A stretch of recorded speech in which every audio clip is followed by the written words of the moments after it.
friends and I had a hangout spot like no other. It was this baseball field behind the abandoned grade school. We always thought that we'd get there one day and there'd be a construction crew plowing the whole place down, but they never came. At least not when we were kids. We all thought it was because our town was just too damn poor to do it, which is probably true, but it's not like it's a good real estate location either. It was built right along the woods, far away from most of the town. It was essentially in the middle of nowhere, just like the rest of our town. The reason we enjoyed going there so much was because no one else did. People would occasionally break into the school and do a little graffiti here and there. Sometimes the cops would show up, but they never came to the baseball field. It was a safe haven for the friend group, and that was really important because a lot of my friends didn't exactly have the best home lives, especially one of them, Tim. His mom would always call the cops on him for whatever reason she could possibly conjure up that day, yet when we were at the field, there was nothing they could do. We spent a lot of summer nights sitting along the rusted-out bleachers, smoking and talking about God knows what to pass the time. I loved that place. We all did. Although, even before it happened, there was this one thing that always creeped me out about the place. There was an old lamplight right along the bleachers that somehow still worked. The town must have forgotten about that too. It was one of those lights that emitted an orange hue, and since it was the only light there, we'd be shrouded in it. It didn't really light up a whole lot either. Whenever I'd get too high, I'd look off into the surrounding woods that was masked in pure darkness. I'd think about how someone or something could easily see us and we'd have no idea. It'd really get on my nerves, but then eventually someone would tell a joke or get my attention and I'd forget about that thought. For a little bit at least. I wonder how many times they watched us. I'll never know. During the beginning of summer, one night my friend Johnny and I were going up to the field. I must have left before he did, because by the time I got there, his car was nowhere to be seen. I decided to get a head start and go off to the field alone. This was pretty frowned upon in our group. Even though we all liked to think we were tough, walking through a bit of woods alone at night wasn't in our repertoire. I always kind of enjoyed the thrill though. I went on past the school and through the woods to reach the field. I waited another 10 minutes or so, but he hadn't shown up, so I started to smoke. Another 30 minutes passed and nothing. At this point, the thrill had worn off completely. I decided to walk back to my car. I ended up jogging because of how uncomfortable I felt. I texted him a couple of times, yet he never answered, so I spent another 10 minutes in my car and then just drove home. When I woke up, I saw that he never texted back. I was a little pissed off, but I didn't think much of it. Until later in the day, when my mom asked me if I'd seen Johnny recently. I hit up all our friends, but they knew as much as me. The last time we all saw him was when we were at the field 2 nights ago. A day passed, then another. Soon enough, everyone in town knew. Search parties started running rampant. My friends and I even went on a few ourselves, but we never found him. No one did. To this day, the body was never recovered. At the time, I tried to make myself believe that he simply ran away. He was an adventurous kid. He'd talk about wanting to travel the world all the time, how this town made him feel claustrophobic. But deep down, I knew that he wouldn't leave like that. He would have at least left us a note, probably on the bleachers where no one else would find it. After about a month, I went back to the field. This time, I went alone. I was so angry at the world that I didn't care if I got mauled by some sort of animals lingering in the woods. But just as I got to the end of the woods path, I noticed there were people on the bleachers. For a second, I thought it was just my friends, considering we had never seen anyone else there before. But they weren't. I never saw these people before in my life. 3 of them were on the bleachers, sitting completely motionless. They looked like statues. But they weren't the ones that creeped me out. There was another. He was dancing and skipping around. It made me uncomfortable at how happy he was, but it wasn't an ordinary type of happiness. At the time, I figured he must have been on Molly. Now I just think he's a damn psycho. Worst of all, he looked familiar. I couldn't pinpoint him though. It's like seeing an unfamiliar face in a dream. I knew that I had seen him before, but I just had no idea where. I couldn't handle it. It was just so damn strange. So I tried to get out of there as quietly and quickly as I could. Luckily, they didn't follow. At least, I don't think they did. When I got back to my car, my first thought was to hightail it out of there, but I didn't follow that instinct. Instead, I drove around the school lot. In the back corner of the parking lot, I saw a car. I knew the model. It was the same one Johnny drove, but as I spotted it, the lights turned on. I abruptly reversed and got the hell out of there. As summer went on, I couldn't get them out of my head. I told all of my friends about it, and they agreed it was weird, but they didn't think much of it. I even stopped going to the field because of them. On a late July day, I was feeling pretty nostalgic and sad thinking about Johnny. I decided to look at the yearbook to catch up on some memories. That's when I found him. One of the janitors was in the background of a sports picture. As soon as I turned the page, I knew it was him. Same face and hair. It was the dancing man. It had to be. I couldn't believe it. I told all my friends about it, but they didn't know what to do. Eventually, I went to the cops. I'm pretty sure they thought I was crazy, but they still did do a background check on the guy. At least that's what they told me. They couldn't find a thing. Even his social security card didn't lead anywhere. I attempted to do some research myself, but I couldn't find a thing. The man was a damn ghost. Near the end of the summer, I went back to the field with a few of my friends. I couldn't get the feeling that I was being watched out of my head. Every time I looked into the abyss of the woods, I felt afraid. I longed for the feeling that I once had there, but I knew it wasn't coming back. This place was no longer a home to me. When I left that night, I never came back. Near the end of the summer, I was at a Dunkin' Donuts. It was early in the morning, so I was pretty groggy. Until I saw him. The dancing man, the janitor. It looked exactly like him. At first, I thought my mind was just playing tricks on me, but the longer I looked, the more convinced I became. Then he saw me and smiled. He hurried out of the store and I followed him, but one of his buddies was parked curbside at the exit. He rushed in there and sped away before I could get to him, but what I saw horrified me more than anything else. The license plate of the car they were driving was the same as Johnny's. I knew it because he had a unique plate, 4PAC207. It was the same car I had seen a month before. Then it clicked.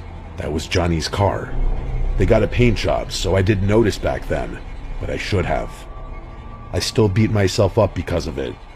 I never saw him again, or the car. Nowadays, it's all just a memory, one that I wish I could forget. Rest in peace, Johnny.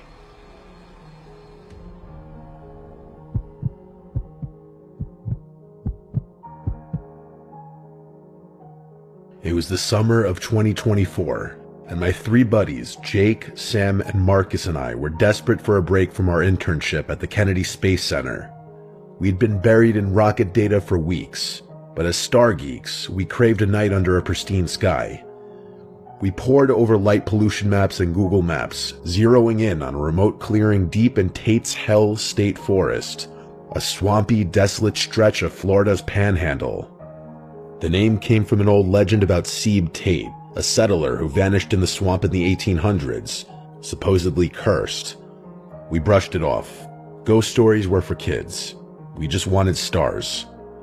Our safe haven was an Airbnb, a cozy cabin near Apalachicola, about 30 miles from the forest's edge. After work that Friday, we piled into my Tesla Model Y and Marcus's Mustang, loaded with blankets, snacks, and a telescope. No camping gear since we'd been sleeping back at the cabin.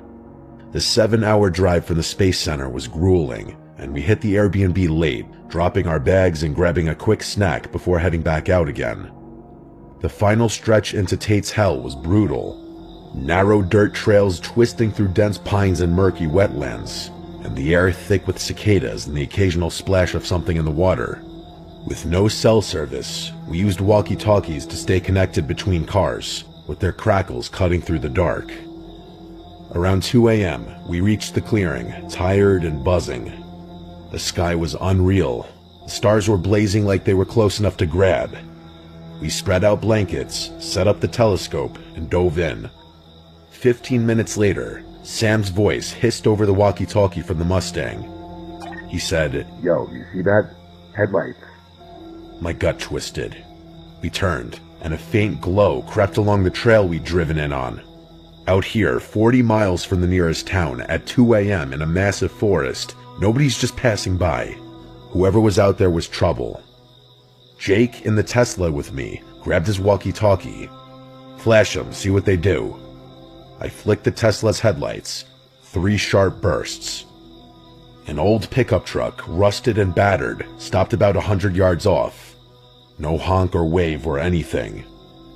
Then we saw them, the shadowy figures stepping out. 2 or 3, hard to tell in the glare. They just stood there staring, and that's when we heard faint voices, low and garbled, drifting through the swamp. Whispers we couldn't make out. "This is messed up." Marcus crackled over the radio. Sam sounded spooked. "Those voices. Nobody's out here at 2 a.m. for anything good." I swung my flashlight, but the beam didn't reach, catching only shadows. Those whispers kept going, soft and sinister, making my skin crawl. Jake tried to stay cool. "Maybe locals, but let's move," he said. We agreed over the walkie-talkies to find another spot, but we set a rule. If those lights showed up again, we were racing back to the Airbnb's safety. We turned off the main trail. Anyone following us was after us. We sped a mile down a side trail, found another clearing, and set up fast. Just blankets and nerves. 5 minutes in, Marcus's voice cut through the walkie-talkie. It sounded urgent. "They're back," he said. My heart sank. Those same headlights sliced through the dark, much closer now. Then came a gut punch, an engine rev, like they were doing it as a threat. Sam said, "Get us out now." We scrambled into the cars, Jake and I in the Tesla, Marcus and Sam in the Mustang. I floored it, with the Tesla jolting over roots, and branches underneath scraping like claws. Those headlights stuck to us, high beams blinding in my rearview mirror. Jake was on the walkie-talkie saying, "Marcus, you good?" Marcus replied back, "Barely, they're right there." We were 40 miles from help, just 4 young, basically defenseless interns. At 2 a.m. in a place called Tate's Hell, you don't meet good people. I pushed the Tesla to its limits with Marcus close in the Mustang. The trail veered in one direction, and for a second, as we turned, the headlights of the truck tailing us vanished. I prayed we'd lost them, but shortly after, they were back. Like they were toying with us, knowing we were trapped. We hit a fork, and I swerved left, hoping it led to the main road. The truck followed. Finally, after much more panic and stress, the dirt turned to pavement, and a faded highway sign appeared ahead. I glanced back, expecting those headlights, but they were gone. Marcus's Mustang pulled up beside us, and we stopped on the shoulder, panting, just staring into the dark. All we heard in the forest now was just crickets and the crackle of our walkie-talkies. The drive back to the Airbnb was dead silent. We stumbled into the cabin, locking the door, but even that safe haven felt unsafe after what we'd faced. Who were they? We considered some possibilities, like poachers or druggies running something shady, or something tied to those voices in the old tales of Tate's Hell. At 2 a.m. in a place like that, nobody's out for a good time. The way they watched us, the way they chased us without even rushing, it wasn't a prank. It felt like they wanted us to be afraid. We never went back. We don't talk about it. Not at the Space Center, not anywhere. But when I'm driving those lonely Florida roads at night, I think just a little part of me has permanently become more hyper-aware.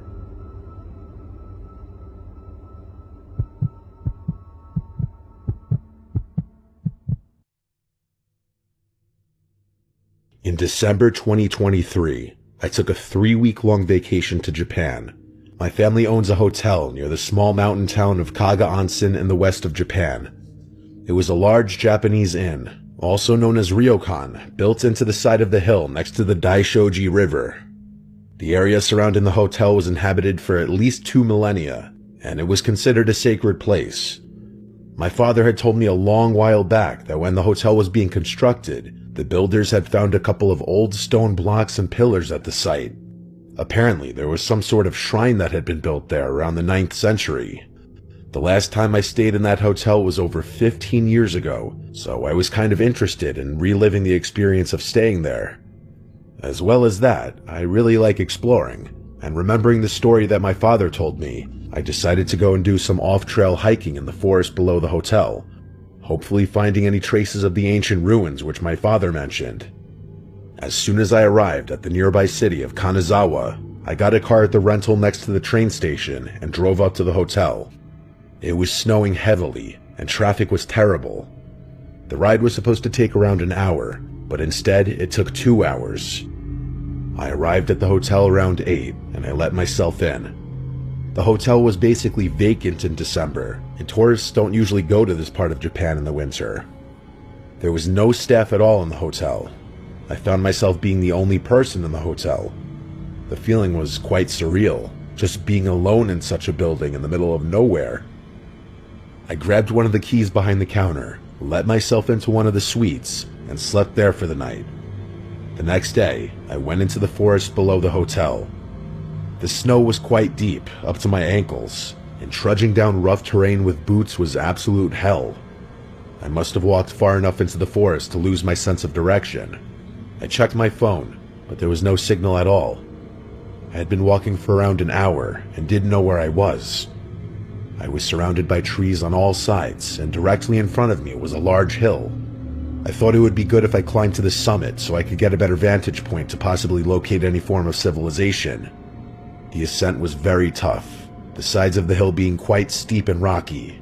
However, off to the left, I noticed what looked like the remnants of a path. I slowly traversed my way towards the path. It was a dirt path that wound its way up towards the summit of the hill. The path was slightly overgrown with dead branches blocking the way up, but soon enough, I managed to reach my way to the top. However, I noticed that soon enough, the path was gone. It just ended. I looked around the hill and noticed a small cavity in the hillside above the path, hidden in the vegetation, maybe 5 meters away from the path. I climbed up and found myself standing in front of the entrance to a small cave. A bit of mud had washed into the cave, but the opening was large enough for me to fit my body through. I had a small flashlight on me, and I shone it into the opening. I could see a small alcove in front of me, with another small opening to the left. As I entered the cave, a certain smell hit me. I don't know how to explain it, but the best way to describe it is that it smelled like an animal at the zoo. The alcove in front of me was bare, except for a large rectangular block of stone placed right in the middle. As I walked deeper into the cave, I found myself in a large stone chamber. There were 2 other side tunnels that ran from this chamber, but I didn't explore them. There was yet another rectangular stone block, but this time it was on the far side of the chamber and looked to be hollow. I got up close to the block, and to my utter shock, there looked to be human bones inside the block. Surrounding the bones was a long piece of steel and a bunch of old bronze coins, the ones with a square hole in the center. I just stood there in a mix of utter shock and disbelief. I reached down and picked up one of the coins. I don't know why I did it, just instinct, I guess. The coin was old and corroded, but some characteristics were visible on it. Before I could examine it closely, I heard a loud crash come from deep within one of the side tunnels. I quickly pointed my flashlight towards the origin of the sound. The animalistic scent got stronger, making the air feel toxic. I, for some reason, grabbed the long piece of steel resting amongst the bones and held it in front of me with one hand as a weapon. The light of my flashlight made it easier for me to see that the long piece of steel looked to be the remnants of a long blade. I started backing away towards the entrance. The smell was different this time. I could smell smoke under that overwhelming stench. I could hear a rhythmic thumping originating from deep within the tunnel. It sounded like someone banging on a drum. That's the point where I lost it. I ran out of the cave, back out towards the opening. As I ran out, I swear that I felt the entire cave vibrate and shake. I jumped out of the entrance onto the slope below and tumbled onto the snowy ground. I had dropped the blade on the snowy ground, but I didn't care to pick it up. I kept on running and running down the slope, crashing through dead twigs and branches. I ran and ran until I heard the sound of a car driving past in the distance. I soon found myself on the side of the road. I let out a sigh of relief as I collapsed by the side of the road. I managed to flag down a passing car. The driver was first reluctant to let me in, but after seeing how distressed I was, he did. Through some conversation with the driver, I found out that I was quite far from the hotel, around 4 miles. Soon enough, I arrived back at the hotel. I went back to my room, packed up everything, and got in my car. I didn't feel safe being the only person in the hotel. I drove back to Kanazawa, where I stayed for the night. This story has a follow-up though. When the hotel was up and running in February, I got a text from my father. He told me that someone had broken into the hotel through one of the first-floor windows. Surprisingly, nothing was damaged or stolen, except for the front door of my room, which was smashed wide open with some sort of blunt metal objects.